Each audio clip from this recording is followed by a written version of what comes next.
আসসালামু আলাইকুম। আজকে আমরা বঙ্গভঙ্গ সম্পর্কে জানব। কার সময় বঙ্গভঙ্গ হয়? লর্ড কার্জনের সময়। বঙ্গভঙ্গের কারণ কি? Lord Curzon. কত সালে বঙ্গভঙ্গ করা হয়? 1905 সালে। কত সালে বঙ্গভঙ্গ কার্যকর করা হয়?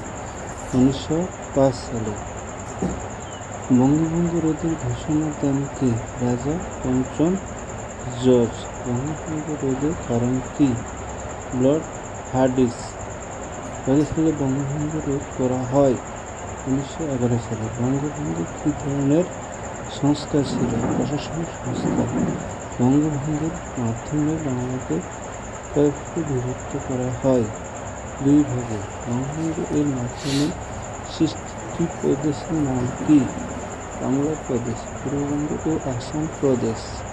বঙ্গভঙ্গ এর মাধ্যমে সৃষ্টি নতুন প্রদেশের নাম কি?